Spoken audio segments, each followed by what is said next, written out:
अस्सलाम वालेकुम friends, welcome back to Nesto reactions. Friends, आज जिस वीडियो पर रिएक्शन देने वाला हूं उसका टाइटल है Narendra Modi from tea seller to PM of India. और वो भी पहली दफ़ा नहीं, थर्ड टाइम लगातार। और ये 1962 के बाद मैंने सुना है कि पहली दफ़ा इंडिया में ऐसा हुआ है कि कोई भी पीएम जो है वो थर्ड टाइम के लिए बना हो। कोई भी पार्टी तीसरी दफ़ा लगातार जीती हो, दो दो दफ़ा जीत चुकी हैं, लेकिन ये बीजेपी को काफ़ी एक अरसे के बाद ऐसा वो मिला है कि तीन दफ़ा लगातार इंडिया की आवाम ने उनको चुना है।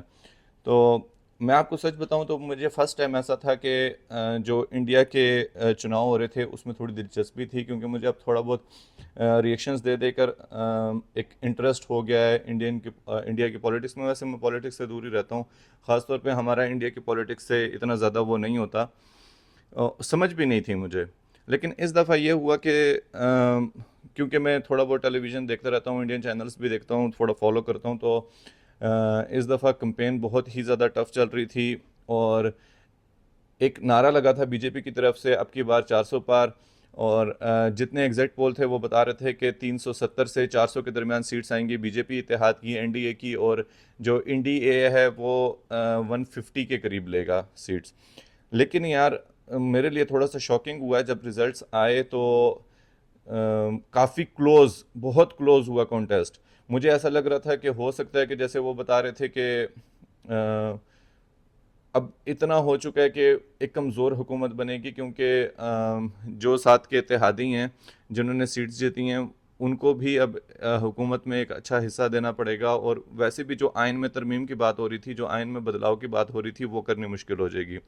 लेकिन फिर भी उस सब के बावजूद भी मैं ये ज़रूर कहता हूँ कि यार, एक आसानी से गवर्नमेंट जो है वो नरेंद्र मोदी की बन गई, बीजेपी की बन गई। और ये बहुत बड़ा उनके लिए एक कह लो कि इस लिहाज से है कि इंडिया की आवाम तीसरी दफ़ा उनको मुंतखब कर रही है पीएम के लिए, तो इसका मतलब है कि वो सेटिस्फाई हैं इंडियन गवर्नमेंट। पिछली दफ़ा इंडियन गवर्नमेंट से जो आवाम है, पिछली दफ़ा से थोड़े से कम वोट लिए हैं नरेंद्र मोदी या बीजेपी ने, लेकिन फिर भी एक गवर्नमेंट बनाना उनके लिए एक बहुत बड़ी बात है थर्ड टाइम। तो चल के देखते हैं इस वीडियो में। इस वीडियो का ओरिजिनल लिंक आपको टॉप ऑफ द डिस्क्रिप्शन में मिल जाएगा, प्लीज़ उसको चेकआउट कर लीजिएगा। और अगर आप हमारे चैनल पर नए हो तो प्लीज़ पहले चैनल को सब्सक्राइब कर दें, बेल आइकन के बटन को ज़रूर प्रेस कीजिएगा ताकि हर नई आने वाली वीडियो का नोटिफिकेशन आपको सबसे पहले मिल जाए। बिना किसी देरी के स्टार्ट करते हैं कि उनकी लाइफ, उनकी जर्नी कैसी रही है नरेंद्र मोदी की। Let's start. 17 सितंबर 1950 गुजरात का वादनगर। ये वो जगह है जहां एक ऐसे बच्चे का जन्म हुआ जो गरीब परिवार से ताल्लुक रखता था। पिताजी रेलवे स्टेशन पे चाय बेचा करते थे और ये बच्चा अक्सर उनकी मदद किया करता था। जैसे जैसे बच्चा बड़ा हुआ, उसकी रुचि पढ़ाई के अलावा थिएटर, डिबेट और दूसरी एक्टिविटीज में बढ़ने लगी। टीचर्स भी उसे एक टैलेंटेड ओरेटर की तरह देखते, जो नाट्य प्रस्तुतियों में जीवन से भी बड़े किरदार निभाना पसंद करता। ये तब की बात है जब भारत आजाद ही हुआ था और एक नया रूप ले रहा था। ये लड़का मात्र था तो केवल 8 साल का, मगर उसने अपने आप को राष्ट्रीय स्वयंसेवक संघ आरएसएस से जोड़ लिया और इसकी स्थानीय शाखाओं में भाग लेना शुरू कर दिया। वहां से इस लड़के की मुलाकात लक्ष्मण राव ईमानदार से हुई, जिन्होंने इसे आरएसएस में बाल स्वयंसेवक के रूप में शामिल किया और इसके राजनीतिक गुरु बन गए। ये था इस लड़के का पहला कदम राजनीति की ओर, जहां से अब इसके लिए बहुत कुछ बदलने वाला था और ये भारतीय राजनीति का सितारा बनने वाला था। मगर ये लड़का था कौन? क्या थी आखिर इसकी जर्नी और कैसे आरएसएस से एक नेशनल लीडर बन पाया? देखिए, गुजरात का ये लड़का कोई और नहीं बल्कि अपने प्रधानमंत्री नरेंद्र दामोदर दास मोदी हैं। गांधीनगर से दिल्ली तक का नरेंद्र मोदी का सफर आसान नहीं रहा। इसके लिए उन्होंने कड़ी मेहनत की और साथ ही तकनीक का भी सही इस्तेमाल किया। हालांकि दंगों के दाग ने लोकसभा चुनाव में भी उनका पीछा नहीं छोड़ा, लेकिन मोदी ने ना तो दंगों की चर्चा की, ना ही जाति और सांप्रदायिकता की। उन्होंने विकास को अपने प्रचार का सबसे बड़ा हथियार बनाया, लोगों की समस्याओं को समझा और उनकी चर्चा की। और विरोधियों के लाख हमलों और आरोपों के बावजूद उन्होंने भारी मेजॉरिटी पाई। आखिर ऐसा क्या खास है चाय वाले नरेंद्र मोदी में जो वे प्रधानमंत्री की पद की कुर्सी तक पहुंच गए? नरेंद्र मोदी के पॉलिटिकल करियर की शुरुआत जून 1975 में हुई, जब उस वक्त की प्रधानमंत्री इंदिरा गांधी ने भारत में आपातकाल की स्थिति की घोषणा की, जो 1977 तक चली थी। इस दौरान उन्होंने कई राजनीतिक विरोधियों को जेल में डाल दिया और ओपोजिशन पर कई सारे प्रतिबंध लगा दिए थे। ऐसे सिचुएशन में मोदी को गुजरात लोक संघर्ष समिति का महासचिव नियुक्त किया गया, जो गुजरात में आपातकाल के विरोध करने वाली आरएसएस की समिति थी। कुछ ही समय बाद आरएसएस पर भी प्रतिबंध लगा दिया गया। इसी बीच माहौल बहुत खराब हो चुका था और मोदी को गुजरात में अंडरग्राउंड होने के लिए मजबूर होना पड़ा और गिरफ्तारी से बचने के लिए वो अक्सर भेष बदलकर यात्रा करने लगे। वो सरकार के विरोध में पर्चे छापने, उन्हें दिल्ली भेजने और प्रदर्शन आयोजित करने में शामिल हो गए और समाजवादी कार्यकर्ता जॉर्ज फर्नांडिस और कई अन्य राष्ट्रीय राजनीतिक हस्तियों से उनकी मुलाकात इस बीच होने लगी। मोदी 1978 में आरएसएस के रीजनल ऑर्गेनाइजर बने और सूरत और वडोदरा में उसका काम देखने लगे। इसके बाद 1979 में वो दिल्ली में आरएसएस के लिए काम करने लग गए और कुछ ही समय बाद वो गुजरात लौट कर आए और यहाँ पे उनकी जिंदगी का टर्निंग पॉइंट शुरू हुआ, जब 1985 में आरएसएस ने उन्हें भाजपा को सौंप दिया। भाजपा में जाते ही उन्होंने अपना खेल शुरू कर दिया और 1987 में मोदी ने अहमदाबाद नगर पालिका चुनाव में भाजपा के अभियान को वहां फैलाया, जिसके मदद से पार्टी ये चुनाव आसानी से जीत जाती है। कई लोगों का कहना था कि इस जीत के लिए मोदी की योजना का बहुत बड़ा योगदान था।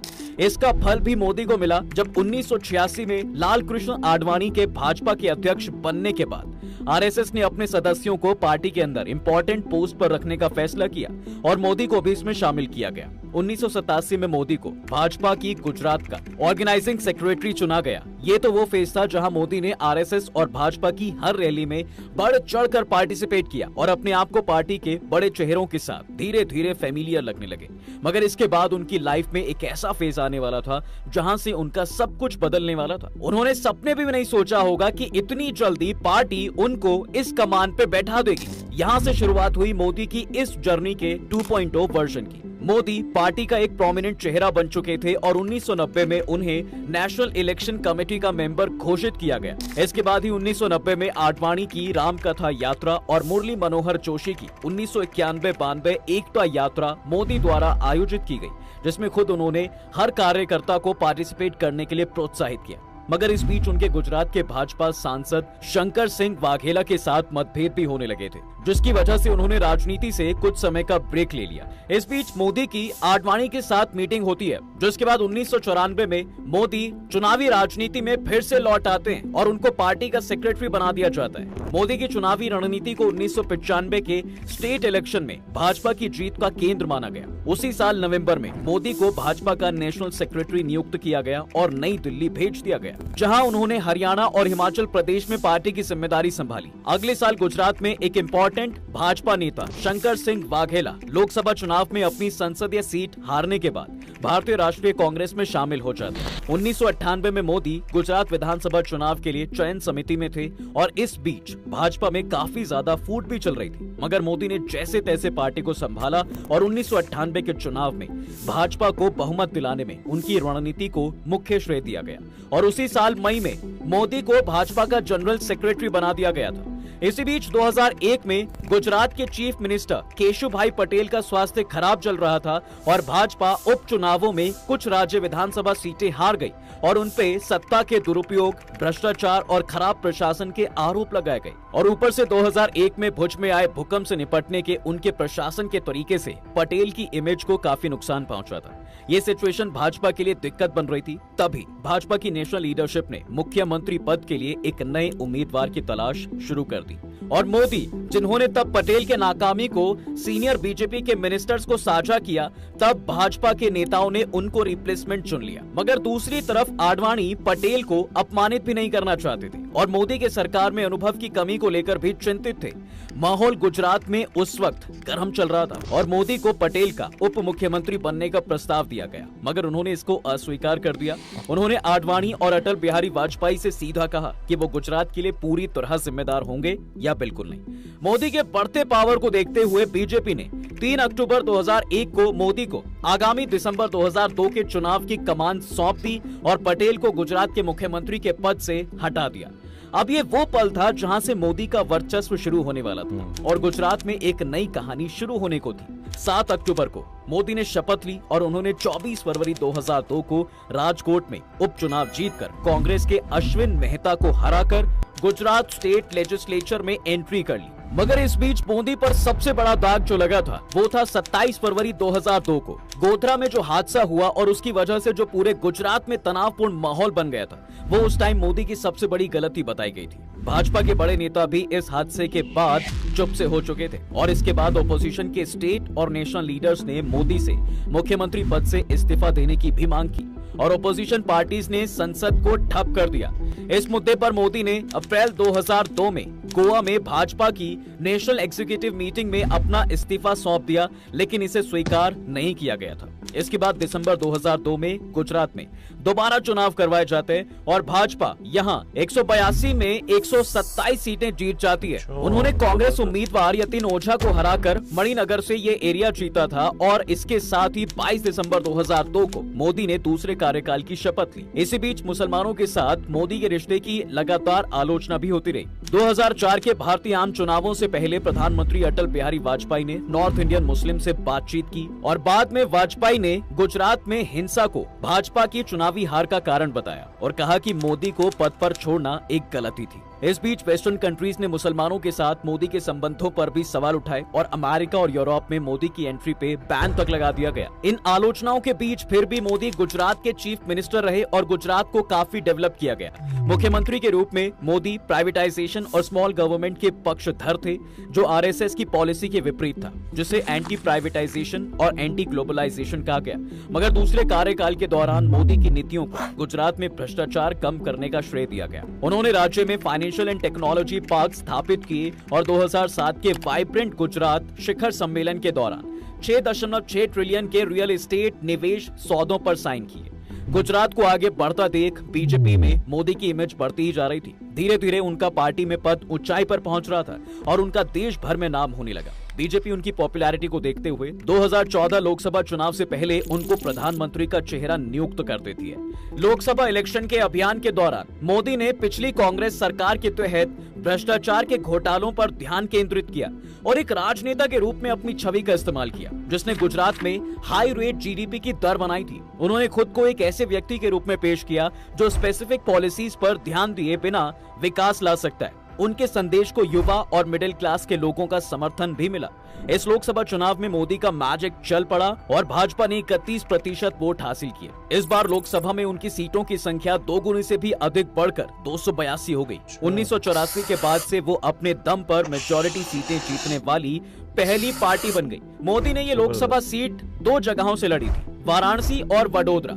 उन्होंने दोनों सीट्स में जीत हासिल की। वाराणसी में आम आदमी पार्टी के नेता अरविंद केजरीवाल को 3,71,784 वोटों से और वडोदरा में कांग्रेस के मधुसूदन मिस्त्री को 5,70,128 वोटों से हराया। यही सेम स्टोरी 2019 के लोकसभा चुनाव में भी रही और मोदी ने फिर से वाराणसी के उम्मीदवार के रूप में लोकसभा चुनाव लड़ा। उन्होंने समाजवादी पार्टी की शालिनी यादव को हराकर 4,79,505 वोटों के अंतर से सीट जीती, जो एसपी बीएसपी गठबंधन के उम्मीदवार के रूप में खड़ी थी। लोकसभा में 353 सीटों के साथ दूसरी बार चुनाव जीतने के बाद अलायंस के साथ मिलकर मोदी को दूसरी बार प्रधानमंत्री नियुक्त किया गया और इस चुनाव में भाजपा ने अकेले 303 सीटें जीती।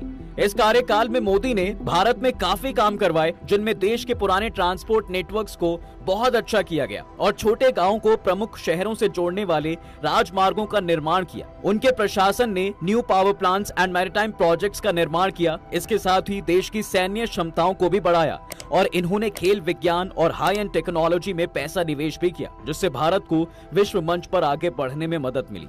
तो ये थी दोस्तों rise of Narendra Modi in Indian politics. अब देखना यह है कि क्या 2024 में मोदी का जादू छा पाएगा या नहीं। आपकी क्या राय है मोदी के बारे में, कमेंट करके जरूर बताएं। तब तक के लिए हम आपसे विदा लेते हैं। जल्द हाजिर होंगे एक नए इंटरेस्टिंग टॉपिक के साथ। अगर ये वीडियो पसंद आए तो इसे अपने दोस्तों के साथ शेयर कर दें और हाँ, वीडियो को लाइक करना ना भूलें और अगर आपने हमारे चैनल को अभी तक सब्सक्राइब नहीं किया है तो वो भी कर दें। साथ ही बेल आइकॉन प्रेस करना बिल्कुल ना भूलें ताकि हमारी वीडियो आप तक जल्द से जल्द पहुंच सके। चल गया जी जादू 2024 में भी, और तीसरी दफ़ा जो है वो प्राइम मिनिस्टर बन गए।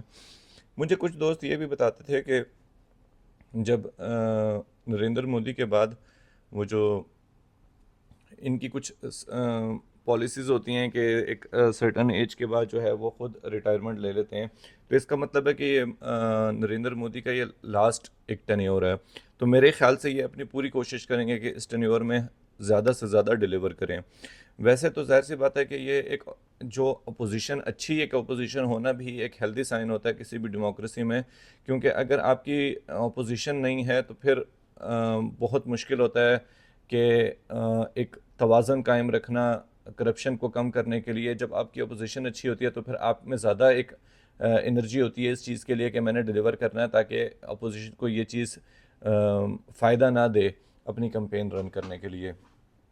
बाकी बहुत बड़ी बात है यार, पाकिस्तान में मैंने नहीं देखा ऐसा कि 3 दफ़ा कोई लगातार जो है वो अपनी सरकार बना सके। और इधर के इलेक्शन और उधर के इलेक्शन में फ़र्क भी बहुत ज़्यादा है। इधर जो है वो कभी भी कोई भी नहीं मानता इलेक्शंस को, जब उसके रिज़ल्ट्स आते हैं कोई भी पार्टी उसको मान नहीं रही होती, हर कोई कहता है कि धांधली हुई है। जबकि उधर के इलेक्शन में मैंने इस दफ़ा तो ये चीज़ ख़ास तौर पर देखी है कि जो सबसे बड़ी अपोजिशन पार्टी थी कांग्रेस की, उन्होंने भी इस इलेक्शन के रिज़ल्ट्स को तकरीबन तस्लीम किया है। और अभी जो ये वाला टेन्योर स्टार्ट हुआ है इसमें देखते हैं कि जो नरेंद्र मोदी हैं वो किस तरीके से इंडिया को आगे लेकर चलते हैं। हमारी तो अपनी एक ख्वाहिश है कि पाकिस्तान के साथ भी ताल्लुकात बहुत ज़्यादा अच्छे हों, और वो जो पुरानी एक चीज़ चलती आ रही है ना, एक रीत चलती आ रही है पाकिस्तान और इंडिया के ताल्लुकात को लेकर, वो ख़त्म होकर एक तिजारती ताल्लुकात शुरू होने चाहिए ताकि ट्रेड हो और दोनों की जो जनता है उसको बहुत ज़्यादा फ़ायदा हो। ख़ास तौर पर हमें ज़्यादा फ़ायदा होगा, लेकिन फिर भी मैं कहता हूँ कि इससे इस रीजन को बहुत ज़्यादा फ़ायदा होगा। पाकिस्तान, इंडिया, बांग्लादेश, इनके आपस के ताल्लुकात बहुत बेहतर हो जाएँ। तो फ्रेंड्स, ये थी वीडियो। बहुत इनकी जो स्टोरी है वो एक मोटिवेशनल है इस लिहाज से कि एक टी सेलर से लेकर ये पीएम मोदी पीएम बने और इंडिया की इतनी बड़ी डेमोक्रेसी के पीएम बने, और वो भी 3rd टाइम अभी। तो ये मेरे ख्याल से हर एक के लिए एक सबक है कि जो लोग ये सोचते हैं कि मैं अगर गरीब पैदा हुआ हूँ या मैं फिर ऐसे घर में पैदा हुआ हूँ कि जिधर मुझे फैसिलिटीज़ नहीं हैं, तो मेरे ख्याल से ये सुनने के बाद, ये स्टोरी सुनने के बाद किसी के पास ये कहने को नहीं बचता है कि यार मेरे पास फैसिलिटीज़ नहीं है। हर इंसान आगे जा सकता है अगर वो कोशिश करे और मेहनत करे। तो फ्रेंड्स, ये थी वीडियो। आप लोगों को कैसे लगी कमेंट बॉक्स में ज़रूर बताइएगा। अगर आप लोगों को वीडियो पसंद आई हो तो प्लीज़ वीडियो को लाइक कर दें, चैनल को सब्सक्राइब कर दें और बेल आइकन के बटन को ज़रूर प्रेस कीजिएगा ताकि हर नई आने वाली वीडियो का नोटिफिकेशन आपको सबसे पहले मुझे मिलते हैं। नेक्स्ट वीडियो में टेक केयर।